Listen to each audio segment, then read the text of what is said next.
याद रखें, सुकून बाहर की दुनिया में नहीं, आपके अंदर के उन 4 फैसलों में छुपा है जो आज हम इस वीडियो में करेंगे। क्या आप सब कुछ होते हुए भी सुकून की तलाश में हैं? अगर आप थक चुके हैं तो ये कुछ लम्हे आपकी ज़िंदगी बदल सकते हैं।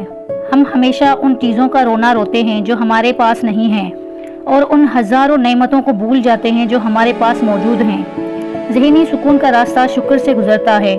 जब आप अल्लाह की दी हुई नेमतों को गिनना शुरू करेंगे तो शिकवे खुद ब खुद खत्म हो जाएंगे। सोने से पहले सिर्फ 3 चीजें सोचें जिन पर आप शुक्रगुजार हैं। हम कल की फिक्र में अपना आज बर्बाद कर देते हैं। याद रखें, जिसने आपको आज तक संभाला है वो आगे भी संभाल लेगा।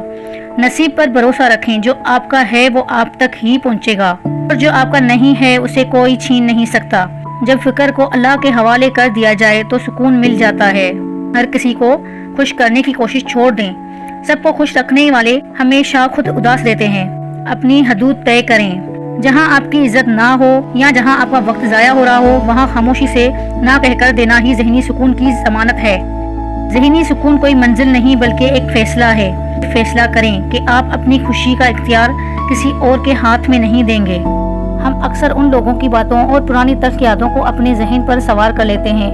एक बात याद रखें, जब आप किसी को माफ़ करते हैं तो आप उन पर एहसान नहीं करते बल्कि अपने जहन को उनके बोझ से आज़ाद करते हैं। सुकून तब शुरू होता है जब आप क्यों हुआ के बजाय जो हुआ सो हुआ कहना सीख लेते हैं। मुश्किल है पर ऐसा करने से सुकून मिलता है। आपको इन 4 असूलों में से कौन सा असूल सबसे मुश्किल लगता है? कमेंट्स में ज़रूर बताएं ताकि हम मिलकर इस पर बात कर सकें। इस वीडियो को लाइक करें और चैनल को सब्सक्राइब करना नहीं भूलें।